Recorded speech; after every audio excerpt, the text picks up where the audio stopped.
दोस्तों, आज की कहानी एक ऐसी लड़की की है जो रोज की तरह ऑफिस जाने के लिए अपने घर से निकलती है, मगर वो ऑफिस नहीं पहुंच पाती है।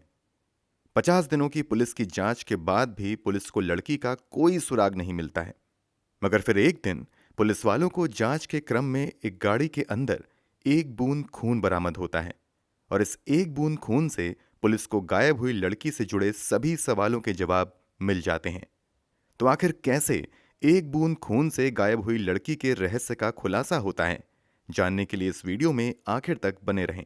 यकीन मानिए, जब आप पूरी कहानी और इस कहानी के पीछे की पूरी साजिश के बारे में जानेंगे तो शॉक्ड रह जाएंगे। कहानी में आगे बढ़ने से पहले जल्दी से क्राइम की कहानी चैनल को सब्सक्राइब कर लीजिए। दोस्तों, ये कहानी मुंबई की रहने वाली कीर्ति व्यास नाम की लड़की की है। 28 साल की कीर्ति मुंबई के ग्रांट रोड स्थित भारत नगर रेजिडेंस में अपने परिवार वालों के साथ रहा करती थी। पढ़ाई खत्म करने के बाद कीर्ति ने मुंबई के अंधेरी वेस्ट स्थित मशहूर ब्यूटी ब्लंट सैलून में काम करना शुरू कर दिया था। यहाँ कीर्ति फाइनेंस डिपार्टमेंट में काम करती थी। रोज की तरह ऑफिस जाने के लिए 16 मार्च 2018 को भी कीर्ति सुबह के 9 बजे अपने घर से निकलती हैं और वहां पर पहले से गाड़ी लेकर इंतजार कर रहे दो दोस्तों के साथ ऑफिस की ओर निकल जाती है। कीर्ति के घर वाले भी अपने अपने काम में बिजी हो जाते हैं। अभी दिन के लगभग 11:30 बज रहे थे। तभी कीर्ति की मां घर के वाईफाई का पासवर्ड पूछने के लिए कीर्ति को फोन करती हैं। पिछली रात ही कीर्ति ने घर के वाईफाई का पासवर्ड बदला था। कई प्रयास के बावजूद कीर्ति की मां कीर्ति से संपर्क नहीं कर पाती हैं, क्योंकि कीर्ति का दोनों मोबाइल लगातार स्विच ऑफ आ रहा था। कीर्ति की मां को लगता है कि शायद कीर्ति काम में बिजी होगी, इसलिए उसने मोबाइल स्विच ऑफ कर लिया है। इसलिए वो भी कीर्ति को फोन करना छोड़ देती हैं और अपने काम में लग जाती हैं। अब शाम हो चली थी। कीर्ति के ऑफिस से वापस आने का समय हो चुका था, मगर वो समय पर ऑफिस से वापस नहीं आती हैं। जब समय कुछ ज्यादा हो जाता है तो परिवार वालों को कीर्ति की चिंता सताने लगती है और वो अब कीर्ति के ऑफिस में फोन करके कीर्ति के बारे में पता करते हैं। यहां से उन्हें चौंकाने वाला जवाब मिलता है। ऑफिस वाले बताते हैं कि आज तो कीर्ति काम पर आई ही नहीं है, बल्कि लगातार उसका मोबाइल भी स्विच ऑफ आ रहा है। इस जानकारी के बाद घर वाले बहुत ज्यादा परेशान हो जाते हैं और अब वो कीर्ति के कुछ करीबी दोस्तों से फोन करके कीर्ति के बारे में जानकारी लेने की कोशिश करने लगते हैं। लगभग सभी दोस्त यही जवाब देते हैं कि कीर्ति से आखिरी बार उनकी बात पिछली रात ही हुई थी। अब घर वाले परेशान होकर आसपास कीर्ति को ढूंढने निकल जाते हैं। काफी कोशिशों के बाद भी कीर्ति का कहीं अता पता नहीं चलता है। यहां तक कि पूरी रात बीत जाती है, मगर कीर्ति घर वापस नहीं आती है। अगले दिन थक हार कर कीर्ति के घर वाले डीबी रोड पुलिस स्टेशन जाकर कीर्ति की गुमशुदगी की रिपोर्ट दर्ज करवाते हैं। मामला दर्ज करने के बाद पुलिस वाले कीर्ति के ऑफिस जाकर जांच पड़ताल करते हैं और कीर्ति के बारे में जानकारी इकट्ठा करते हैं। इसके अलावा कीर्ति के दोस्तों से भी पूछताछ की जाती है। इसी पूछताछ में कीर्ति के दो दोस्त सिद्धेश तमनकर और खुशी सहजवानी पुलिस को बताते हैं कि जिस दिन कीर्ति गायब हुई थी उसी सुबह कीर्ति इन दोनों की ही कार में ऑफिस के लिए निकली थी, मगर रास्ते में कीर्ति ने उनसे कहा कि वो उन्हें ग्रांट रोड स्टेशन पर ही ड्रॉप कर दें, क्योंकि यहां पर किसी से उसे मिलना है। यहां से वो ट्रेन से ऑफिस चली जाएगी।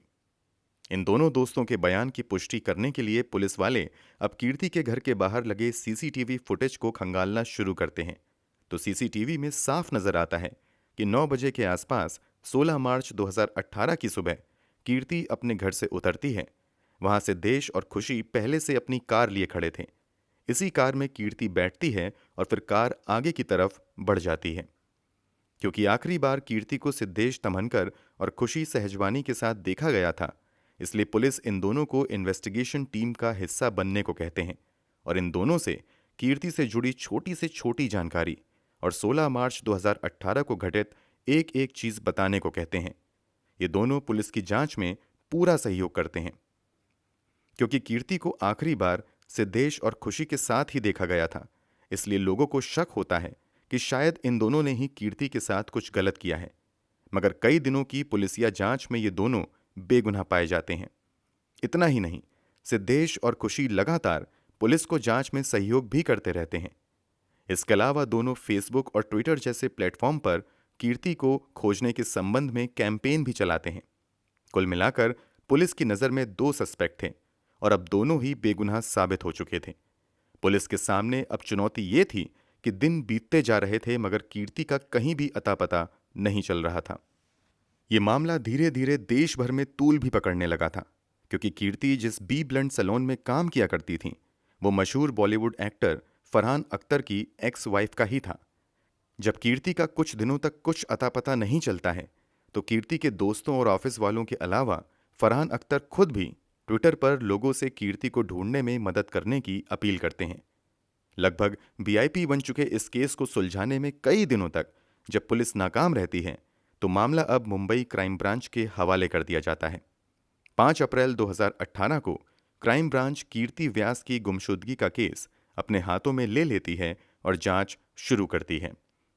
जांच शुरू करते ही एक बार फिर से सभी सस्पेक्ट और आखिरी समय में कीर्ति के आसपास दिखे लोगों को जांच के लिए बुलाया जाता है और उन सभी से लंबी पूछताछ शुरू होती है। सीसीटीवी फुटेज के मुताबिक कीर्ति आखिरी बार सिद्धेश तमनकर और खुशी सहजवानी के साथ दिखी थी, इसलिए क्राइम ब्रांच की टीम भी इन दोनों को ही सस्पेक्ट मानते हुए अपनी जांच आगे बढ़ाती है।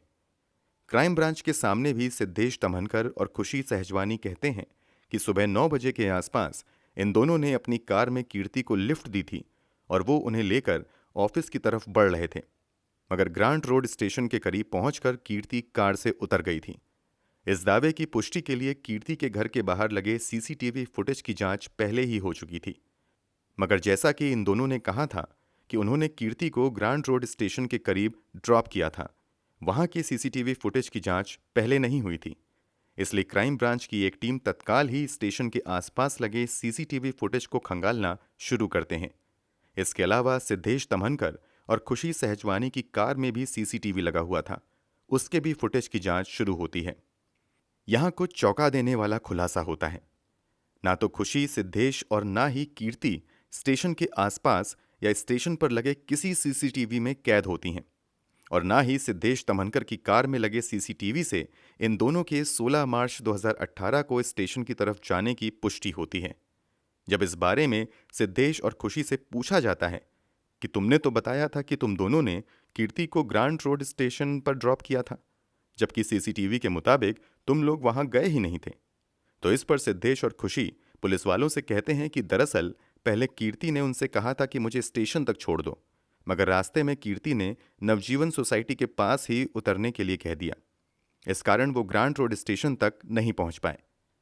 क्योंकि दोनों प्राइम सस्पेक्ट ने कई बार अपना बयान बदल दिया था, इसलिए पुलिस वालों को शक होने लगता है और इन दोनों पर कड़ी नजर रखी जाने लगती है। इसके अलावा उनके फोन रिकॉर्ड्स की भी जांच की जाती है, मगर कहीं से कुछ भी संदिग्ध नहीं मिलता है और ये दोनों आजाद घूमते रहते हैं। अब कीर्ति को गायब हुए लगभग 50 दिन से ज्यादा हो चुके थे, मगर कहीं भी कीर्ति का अता पता नहीं था।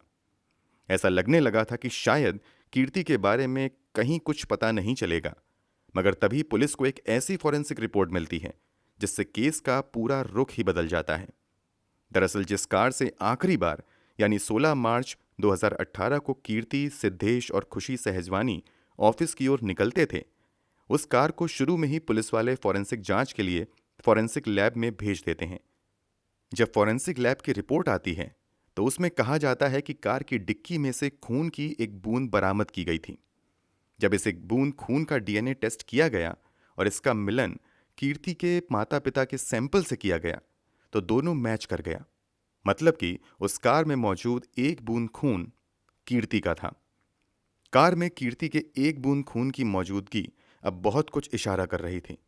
इस खुलासे के बाद पुलिस वाले तुरंत एक बार फिर से सिद्धेश तमनकर और खुशी सहजवानी को अपनी हिरासत में ले लेते हैं और अब इन दोनों से सख्ती से पूछताछ का सिलसिला शुरू होता है। दोनों लंबे समय तक यही रट लगाए रहते हैं कि उन्होंने रास्ते में कीर्ति को उतार दिया था, उन्हें नहीं पता कि कीर्ति कहाँ गई है।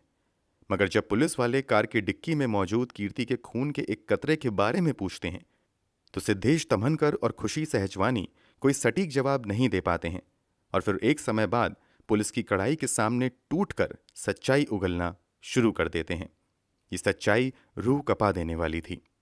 दरअसल बी ब्लंट में कीर्ति फाइनेंस मैनेजर के तौर पर काम कर रही थीं, जबकि यहीं पर खुशी सहजवानी कीर्ति की जूनियर के तौर पर काम करती थीं और सिद्धेश तमनकर अकाउंट एग्जीक्यूटिव के तौर पर काम कर रहा था। सिद्धेश तमनकर यहां लंबे समय से काम कर रहा था और इसका परफॉर्मेंस भी ठीक ठाक था, मगर पिछले कुछ महीनों से वो टारगेट अचीव करने में नाकाम हो रहा था। इसके अलावा उसके काम में भी लगातार गड़बड़ी आ रही थी। इस कारण कीर्ति सिद्धेश तमनकर को एक नोटिस जारी कर देती हैं और उसे कहती हैं कि 16 मार्च 2018 तक या तो अपना परफॉर्मेंस सुधार लें, नहीं तो उसकी नौकरी चली जाएगी। इस नोटिस के बारे में 28 साल का सिद्धेश तमनकर अपने साथ काम करने वाली 42 साल की खुशी सहजवानी को भी बताता है। दरअसल खुशी सहजवानी पहले से शादीशुदा थीं, मगर ऑफिस में वो सिद्धेश तमनकर के साथ रिलेशनशिप में आ जाती हैं। जब कीर्ति सिद्धेश तमनकर को नोटिस जारी कर देती है तो खुशी को डर सताने लगता है कि अब सिद्धेश को कीर्ति नौकरी से निकाल देगी, क्योंकि मार्च महीने में भी सिद्धेश तमनकर अपना परफॉर्मेंस सुधारने में कामयाब नहीं हो सका था। अब यहीं पर खुशी सहजवानी और सिद्धेश तमनकर मिलकर एक खौफनाक प्लान बनाते हैं ताकि सिद्धेश की नौकरी बचाई जा सके। प्लान के मुताबिक ये दोनों कीर्ति को फोन करते हैं और कहते हैं कि आज तुम हम दोनों के साथ ही कार से ऑफिस तक चलो। पहले रोजाना कीर्ति ट्रेन से अपने ऑफिस जाया करती थी। इन दोनों के कहने पर कीर्ति इन दोनों की इको स्पोर्ट्स कार में बैठ जाती है। कीर्ति के कार में बैठने के बाद ये दोनों कार को लेकर सुनसान इलाके में चले जाते हैं और रास्ते में कीर्ति से कहते हैं कि वो सिद्धेश तमनकर को नौकरी से ना निकाले। इस पर कीर्ति जवाब देती है कि इस बारे में ऑफिस मीटिंग में फैसला लिया जाएगा। जब कीर्ति की ओर से इन दोनों को मन मुताबिक जवाब नहीं मिलता है तो दोनों कार के अंदर ही कीर्ति से लड़ने लगते हैं और इसी लड़ाई के दौरान सिद्धेश तमनकर और खुशी सहजवानी मिलकर दुपट्टे से कीर्ति का गला घोंट देते हैं और काफी देर तक गला दबाए रखते हैं।